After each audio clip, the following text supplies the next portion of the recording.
that? Oh, let's see. That's new. Available right now. What are you telling me? There it goes. Very strange. All right, good to go. We're on 4-2. What numbers did we do? 1 through 3 and then 14 through 9. Okay. We did all the graphs. All the graphs. How rude. No. That's crazy. You're trying to fight me? And it's only Thursday? Solving quadratic equations by graphing. All right, number 1. No real solution. Number 2, -2 and 5. Number 3 is -4. Number 14 is -4 and 0.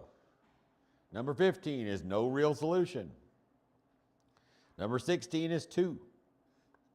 Number 18 is no real solution. No, yeah, it is, but number 17 is -2. 19 is -3 and 4. What other questions do you have, kids?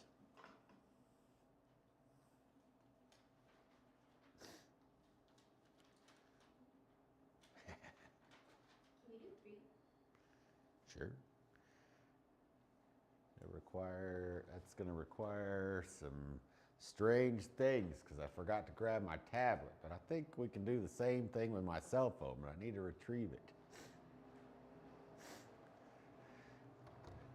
So the general assumption for the principle of superposition isn't true in every case. It is difficult to know when this technique will work and when it will not. So think about this. Good morning.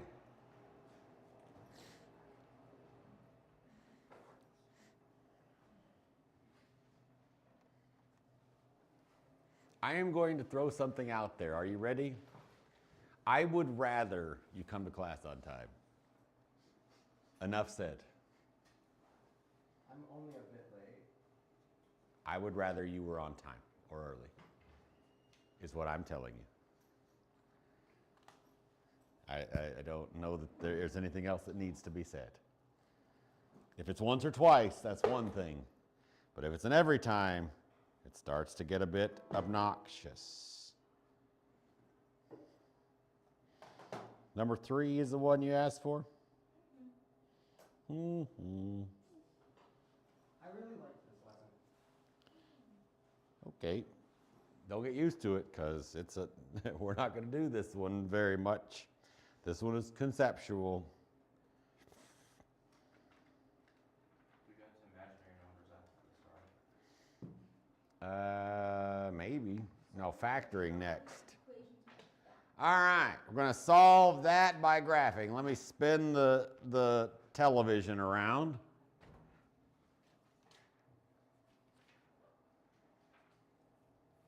Let's spin the television around. I'm not going to spin the television around. That wouldn't make any sense. Ooh, what am I doing?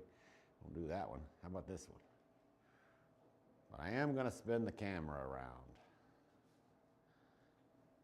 Ugh. All right. So, we're going to kind of do this a couple spaces. One says use the graph of the related equation to determine its solutions. So there's the graph, and that is the graph, to be clear. Let's see, I think I can. Can I do this? Yes, I can. Thank you. All right. So that is the graph if this was a y, right? That's what we're talking about. So if there was a y here, the graph would look like that, right? Easy peasy? Yes? Okay. So they did that, and it looks like this. Now, we could have known from stuff that we reviewed in the first lesson that this was going to be a parabola opening down, right? A is negative, so it's a parabola opening down, easy peasy. We can even find the vertex using the vertex formula and do all the stuff from first lesson on this one. We could totally do that. It would be totally fine. All right, so the solutions, when you're graphing, the zeros are where it crosses the x-axis, right? So in these, this is why I picked these. Instead of doing ones where you have to graph them, gives you the graph. And so it's clear and crystal so that you don't figure out some dumb answer because it's because your graph looks dumb, right? That's why these were the ones that were assigned, right? So it's just that answer. Negative 1, 2, 3, 4. Let's go a bit further on this problem and kind of preview ahead, which is something we're going to kind of do today, because I'm not going to like let you go in 2 minutes. That's overdoing it. That's too much, right? So let's solve this using a method that we learned that you're going to review for Tuesday. We're going to remember how to factor. That's something that you're going to review on Tuesday. Let's do that with this lesson. In order to factor something, something has to be true. So yeah, well, you can factor even if it's bigger than squared or whatever, well, or less, because you can always do a GCF, right? So factoring a trinomial and stuff like that, it's going to be squared, right? That's going to be true, right? So what else has to be true in order to factor that? Does x have to be positive? X squared has to be positive. This one can be negative, but this one has to be positive. So how can we make this positive? Divide everything by negative 1, sure. So you end up with x squared plus 8x plus 16 equals 0, right? So do we remember what the next step in factoring that is? Parentheses. 2 sets of parentheses, that's right. Open, close, open, close, equals 0, right? What goes in the parentheses? X goes in each of them. Easy money. And then what? We do 4 and 4 and both positive. We do 4 and 4 and they're both positive. Once it's completely factored and equal to 0, how do we solve for x then? We do x plus 4 equals 0, and then x... Plus 4 equals, yeah, it's the same thing, right? So yeah, you set the factors equal to 0, so x plus 4 equals 0. Solve for that, we end up with x equals negative 4, which is what we solved by graphing. Imagine that. Who'd have thunk it? If they do match, if we have factors that have multiplicity, so repeated factors, then that's what that tells us, actually. That tells us that the graph only just barely kisses the axis at that point. When we go a little bit crazier and we get graphs that look like this, but then they decide to get a little cheeky and they come back up here and they go this way, it still means that. If we have a repeated one, we're going to see this later, not in this unit, I don't think. I think this one's only quadratics. But when we get later and we do crazier graphs that look like that and do all kinds of wild stuff, it still means the same thing. If we have multiplicity, it just kisses, barely touches the graph. It doesn't pass through. Make sense? Great. So for like a graph of 19 that has that's 3 and 4, could you factor that to get the answer too? You could. Why don't we try one like that? Let me spin it around. If the answers are integers for the zeros, then that means the thing could have been factored. Actually, if the things are rational numbers even, it could have been factored. So if they were negative 3/4, obviously integers are also rational numbers, but even if they're fractions, it could have been factored. If they are irrational, then it could not have been factored, and you have to use one of the other couple of methods to solve it, which we will remind you of.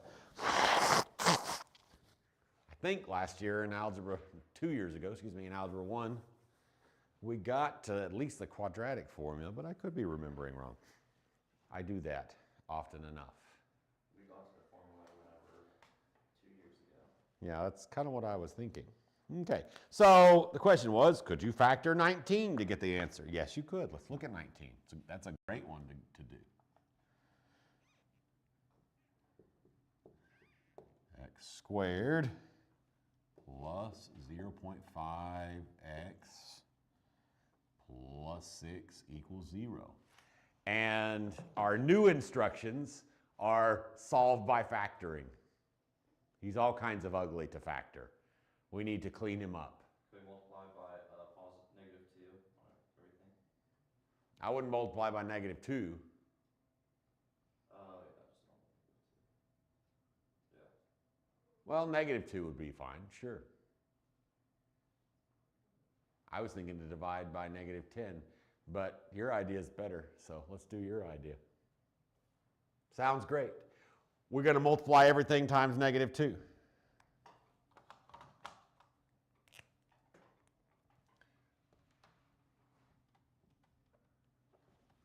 What's negative a half times negative 2?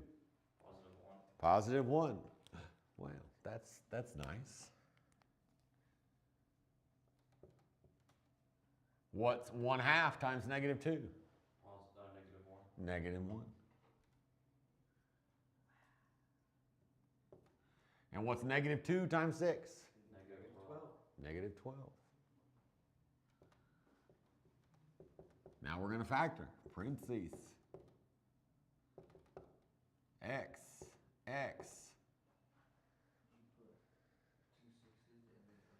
Well, 6 times 6 isn't 12. So positive 4. Addition in the middle. Yeah. Positive 4 and negative 3. I don't think so. Look at that again. 4 and 3, yeah, but not positive 4 and negative 3. Negative 4 and positive 3. You're like, process of elimination at this point, right? Yeah, because we're trying to get a negative one, right? Negative 4 plus 3.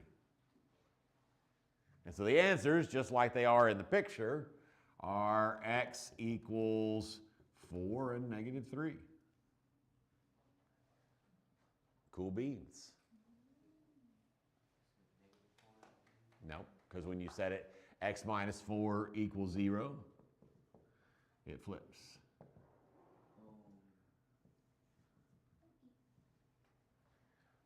Yes.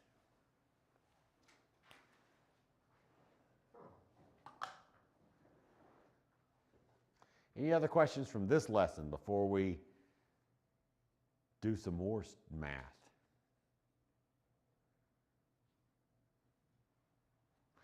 Okay, where did I put my eraser? Right there. For some reason, that's very strange. Why did it end up way the heck over here? We don't know. Because I was over there at some point, and I set it down. That's how it happened, obviously. All right, let's practice some other stuff. I'm gonna jump a few pages. Actually, you know, I changed my mind. I'm gonna go jump a few pages, but I'm gonna jump even more than what I intended to jump. And because we're gonna do that instead. I like that idea. And we're gonna review we're gonna like have whole lessons on all of this. So like if you only like 3/4 get what we're about to talk about today, that's okay. We're making a step so that when we do the lesson, it's gonna be like easy, right? We're making a middle step so that you're not going like this, you're just having to go like this, right? That's what we're doing today. So lock in, ask all the questions you want, that's great. And if you don't perfectly understand it today, it's okay. You will be tested on it, but not tomorrow or Tuesday. Okay. So I want to graph this. I think we're gonna do 2 of these and maybe do them a couple different ways. Let me look at the answer appendix to see which ones have the kind of picture that I want first, real quick.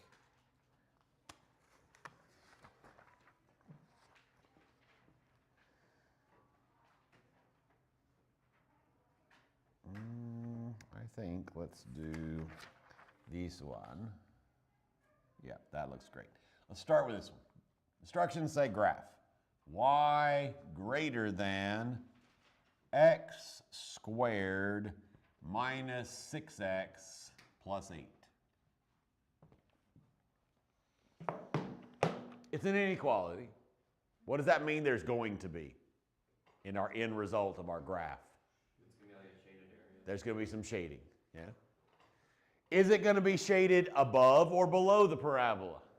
Above. How do you know? Because it's greater than. Right? And it's a dotted line. It's dotted line because it's not equal to. Right? It's only greater than. Look how many things you already know.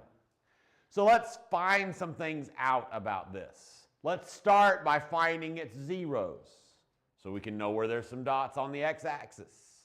So how can we find the zeros of that dude? Factor it. Absolutely. Going to put a 0 right here, going to turn this into an equals, and we're going to factor it. X, and then what? It's a -2, -4. Yeah. So it's 4 and 2, because 4 times 2 is 8. I don't know what I'm writing. Right? 4 times 2 is 8. And for the middle one, -4 minus 2 is -6. Right? Easy money. So he factors. Set each factor equal to 0. It's got zeros at x equals 4 and 2. So if we start filling in a graph with some puzzle pieces for what we do, I think we're going to do this one way and the next one another way. I think this one, we're going to use our vertex formula that we've already remembered.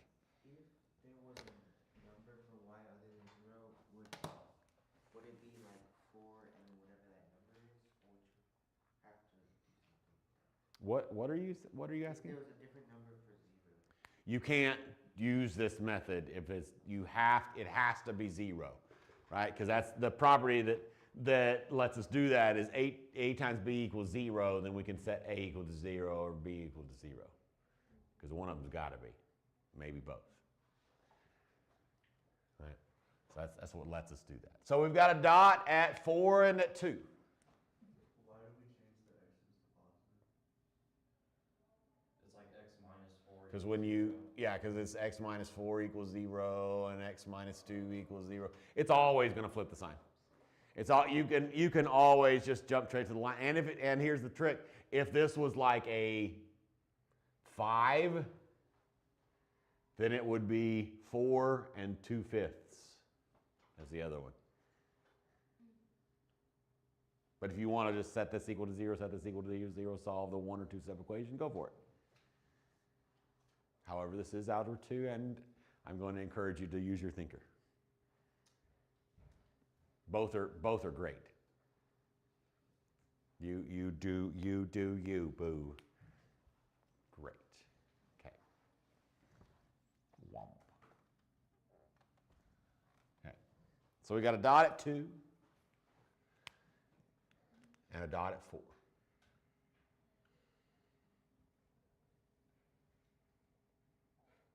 Great. Now we can find the vertex of this parabola, right? How do we do that? It's negative b over 2 times a. X equals negative b over 2a. So negative, if you are not fully writing this down with parentheses, I know I just said this is Algebra 2 and whatever else. There are some things that I tell you to do because they cause you to make less careless mistakes. And we all know that negatives are the real enemy. Right? And so if you'll do these things, you'll make less small mistakes, right? So -6 goes in here, and 1 goes in here. So 6 over 2, which is 3. Which is right in between those 2 points. That's convenient. All right, so how do we find the y part? 3 if you're alphabet. Yeah. So we're going to find y of 3.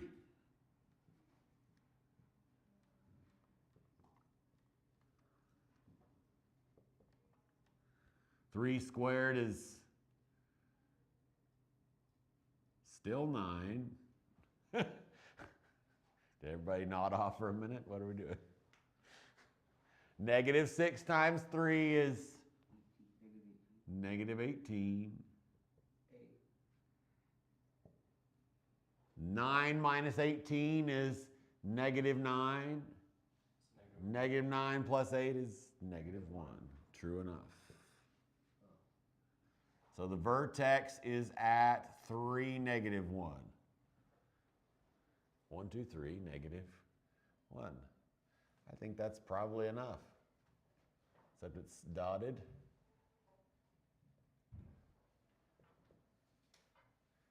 Dotted. Shade above. Easy peasy. It looks like hot air balloon. Yeah, I guess so. One that's either airing up or dying. Easy peasy. Let's do another one, but a little bit different way.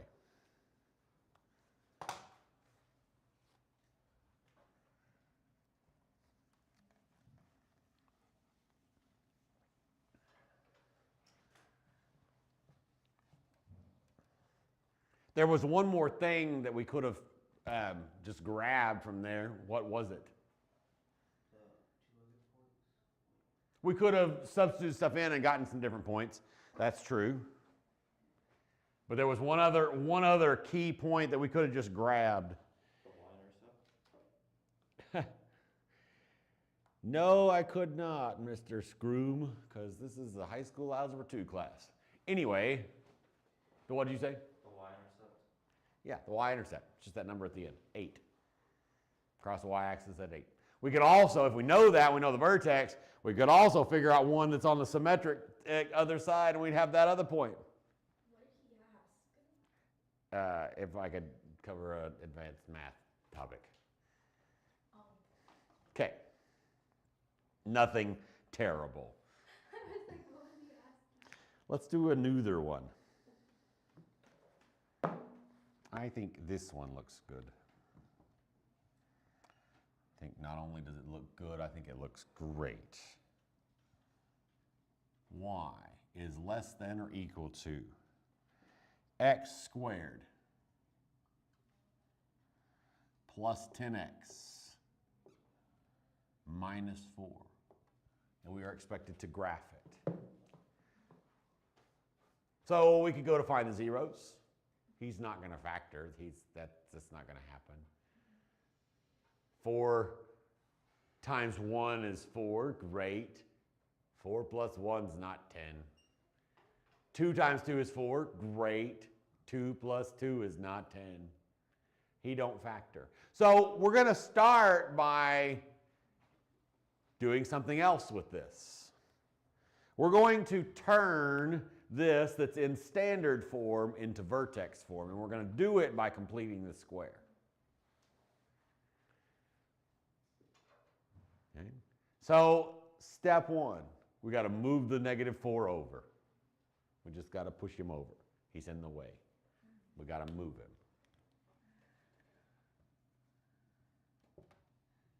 Got to make room to add something in. He's moved over. Now we've got to do the green part. Why is it called the green part? Because of Rylan Ricks, a couple twins, and a few other people. And me. No other reason is it called the green part. However, I have been calling it the green part ever since because it seems like when I call it the green part, it makes it easier for people to remember it. So it works for me. So we're going to do the green part. And I even have a green marker. We're going to do the green part in green, which doesn't always happen. Special occasion. Yeah, purchased new markers. You have 2 different kinds of. I do, that's true. We could get fancy with the spices. The green part is the completing the square part. Okay? It is finding what to shove in there that's going to make it a complete square. And what we do is we do b divided by 2 squared. So b is 10, right? We do 10 divided by 2 squared. These are not Sharpies. They don't have that kind of smell. Good try, though. What's 10 divided by 2? 5 squared. What is 5 squared? 25. So we're going to go and we're going to add 25. Now, we can't do that. He's not balanced. We can't just randomly shove a 25 in there. What do we got to do to make that okay and legal and not like a hanging offense? Add it to the other side. We could add it to the other side. Now, and that is often what we would do, add it to the other side, but that's a problem on this problem because we want 25 to be all by his lonesome, so we can't just add him on the other side. We need to do something different. What else could we do to make that legal? Subtract 25. We could subtract it on this side.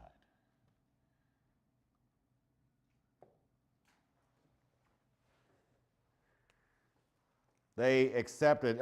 There's only like 1 or 2 of you that are in Grace. Anybody in Grace in this room anymore? Just you, right? Yeah. I submitted several classes, 9 to be specific. They took 3 of them. 2 high school and a middle school. The middle school one is about math and it being cool and it's going to be fun. Actually, I think she changed my title and carved something about math and music, which is fine. We'll talk about that. That is one of the things. I don't think I did that. I'll have to go back and look at the email I sent. It would be funny if I accidentally changed the title and didn't remember. It would also be funny if she changed my title because she thought that people would find that more attractive. That would make me laugh. It wouldn't make me mad. It would make me laugh. But anyway, one of the classes that got accepted was Scottish country dancing, which I am super excited to teach. I hope it makes. I bet it will. I don't think I've ever had a class not make, but it's going to be lots of fun. And Scottish country dancing is a really, really fancy way to go nowhere. Just like this. Very really fancy way to go nowhere. And it's not even that fancy, right? So add 25, subtract it from the other side, sort of the same side, so it's legal. Now, he is a completed square, which means he's going to factor. Now, the cool thing is we don't even have to think about what he factors into because he always factors into x and then this, and that thing's squared. Do it in your own head if you'd like, because x plus 5 squared will equal this. Because 5 times 5 is 25, 5 plus 5 is 10. Isn't that lovely? Numbers. -4 minus 25 is what? -29, right? -29. This form, I already said this is standard form, this one.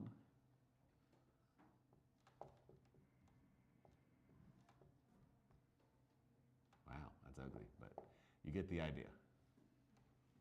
This one has a special name. He's called the vertex form. What do you think that I can tell just by looking at that form? The vertex.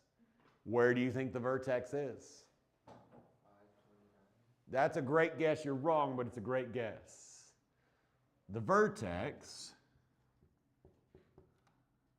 is at -5, -29.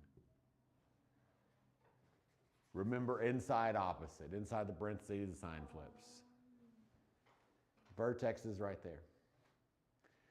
Has this parabola been dilated at all, do you think?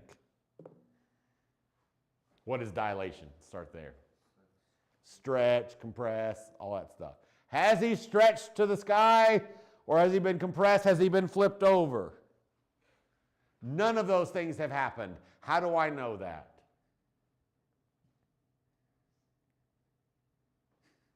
How do you think I know that? Let me rephrase the question. No, not because it's negative. That's not why. That's as good a guess as any at the moment. It's because that's 1.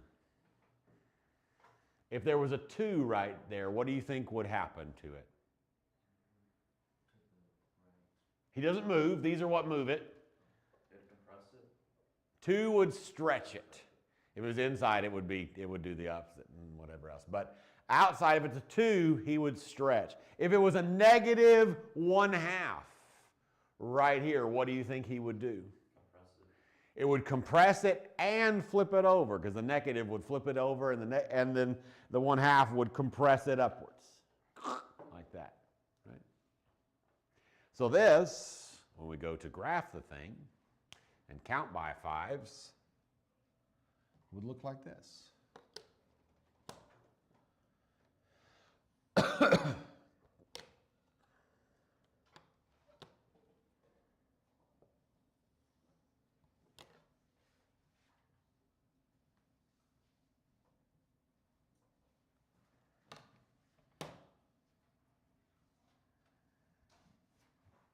So -5, -29, -5, 10, 15, 20, 25, 30. So about right here. And then it goes, the normal parabola, the parent function, goes up 1 and over 1 and up 1 and back 1, right? So same thing. Up 1 over 1, up 1, back 1. Connect the dots solidly, right? And then where are we going to shade? Where does this, by the way, one other thing we can quickly grab, one other point. What's one other point we can quickly grab? Y-intercept is at -4. So he's right here. So that gives us a target as we're drawing our line. So he looks like that. Where are we going to shade? It is the outside because it's below, right? So it's above or below, right? So, oh, and it is down below. Cool. Cool beans. Cool beanie weenies. Kind of sounds good. It's getting cold. Beanie weenies would be fun. Maybe I'll go to the store and buy me some weenies and beanies. Oh, pegs in a blanket would be nice. What? No, beanie weenies are, you take beanies and you put weenies in them and heat it up. It's like the ultimate bachelor food. Like, it's like nothing, right? Pigs in a blanket are, you take a weenie of some sort or a Vienna sausage and you wrap it in some sort of bread, either a biscuit dough or a croissant dough or something, and you cook it. It's a kolache. I mean, kolaches is the pigs in a blanket. Same thing. Same. I think pigs in a blanket are smaller. Not necessarily. No? Not necessarily at all. Sometimes kolaches are small. Yeah. Sometimes they're big. Well, I would think kolaches are more, well, like fluffier. Not always. If you go to 12 different places that serve kolaches, you will get 12 different things. Most of them are crap, honestly. Like when you buy kolaches at a store, they're mostly terrible. They're mostly like a tiny crappy sausage with like this much bread. And it's usually mediocre bread, especially if you buy them from a donut shop. Kolaches, with kolaches, I don't always agree with that. Like sometimes people but kolaches, yeah, pretty much always. There are very few places that make a good kolache.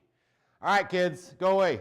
Find somebody that loves you. You're out early, so do your homework. Get stuff done. No excuses.